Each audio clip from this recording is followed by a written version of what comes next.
تو آج کا جو میرا موضوع ہے وہ ہے اچھی بات، یعنی اللہ کے چار ایسی رحمتیں جو انسان کو برداشت نہیں ہوتی، اور اللہ کے چار ایسے عذاب جو انسان خوشی سے قبول کر لیتا ہے۔ لیکن اس سے پہلے میں آپ ساروں کو کچھ کہنا چاہتی ہوں۔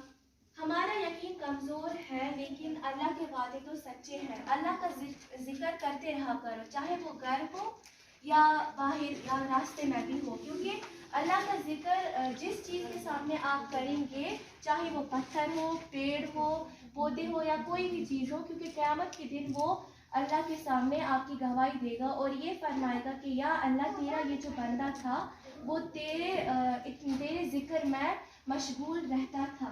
اللہ پاک نے انسانوں کو دل دیا، لیکن اس کا سکون اپنے پاس رکھا اور فرمایا یاد رکھو، دل کا سکون صرف اللہ کی یاد میں ہے۔ تو کسی کا دل اتنا مت دکھاؤ کہ وہ اللہ کے سامنے جا کر رو پڑے اور تمہارا نام لے کے تمہیں یاد کرے، اور کیونکہ ٹوٹے ہوئے دل سے نکلی آہ بھی عرش تک جاتی ہے۔ تو میرا جو ٹاپک تھا وہ تھا اچھی بات۔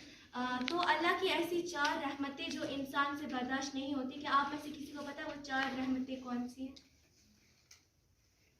سب سے پہلی بیٹی۔ ہمارے یہاں پہ جب بیٹی پیدا ہوتی ہے تو ہمیں مطلب بیٹی بوجھ، ایک قسم کی بوجھ دکھتی ہے، اور پہلے وقت میں جب پہلا وقت تھا تو اس میں جب بیٹی پیدا ہوتی تھی تو اس کو زندہ دفنا دیتے تھے، لیکن جب محمد صلی اللہ علیہ وسلم کو فاطمہ تشریف لائی تو وہ بہت خوش ہوئی۔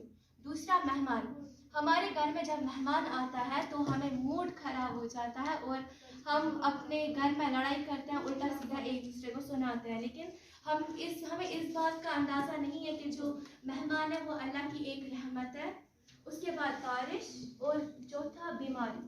تو اگر ہم اپنے گھر کی اگزامپل لیں، جب ہمارے گھر میں کوئی بزرگ یا بچہ یا بڑا کوئی بیمار ہوتا ہے تو ہم اس کو سنبھالنے کے بغیر ہی ہم اس کے اوپر ایک تو اس کو الٹا ڈانٹتے ہیں، تانے دیتے ہیں اور لڑائی کرتے ہیں، یہ بالکل غلط ہے۔ اس کے بعد اللہ کے چار ایسے عذاب جو انسان خوشی سے قبول کر لیتا ہے۔ کہ آپ میں سے کسی کو پتا ہے ایسے چار عذاب کون سے؟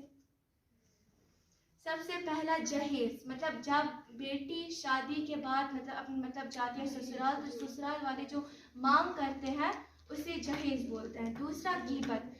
غیبت تو سر نے آلریڈی پڑھا ہے، کہ آپ میں سے کوئی بول سکتا ہے غیبت کسے کہتے ہیں؟ غیبت پیٹھ پیچھے بات کرنا، یا پھر بھائی یا بہن کی پیٹھ پیچھے برائی کرنا جو اسے ناپسند ہو۔ اس کے بعد چوتھا، جھوٹ۔ تو جو انسان ہر بات پر جھوٹ بولے یا جھوٹی قسم کھائے وہ جھوٹا اور مکار ہے۔ اور آپ ساروں کو یہ بھی پتا ہوگا کہ ہم چھوٹی نیکی کرنے سے بھی جنت میں جا سکتے ہیں، یا پھر جیسے کہ دیکھا جائے تو اگر ہم ماں باپ کی عزت کریں یا غریبوں کی مدد کریں یا پھر بے سہارے کو سہارا دیں، اس کو موٹیویٹ کریں وغیرہ۔ ایک خوبصورت یقین، اللہ کبھی بھی دوسرا دروازہ کھولے بنا پہلا دروازہ بند نہیں کرتے، کیونکہ جب تمہیں ذکر اللہ یعنی اللہ کا ذکر کرنا سننا پسند اچھا لگے تو جان لینا کہ اللہ کو تم سے اور اللہ کو تم سے محبت ہو گئی ہے۔ تو اسی کے ساتھ جو میری آخری بات ہے وہ یہ ہے کہ انسان کے تین حصے ہوتے ہیں۔ پہلا، ان میں سے ایک حصہ اللہ کا، ایک حصہ اپنا اور ایک حصہ کیڑے مکوڑوں کا۔ جو حصہ اللہ کا ہے وہ روح ہے، جو حصہ اپنا ہے وہ عمل ہے، اور جو حصہ کیڑے مکوڑوں کا ہے وہ جسم ہے۔ شکریہ۔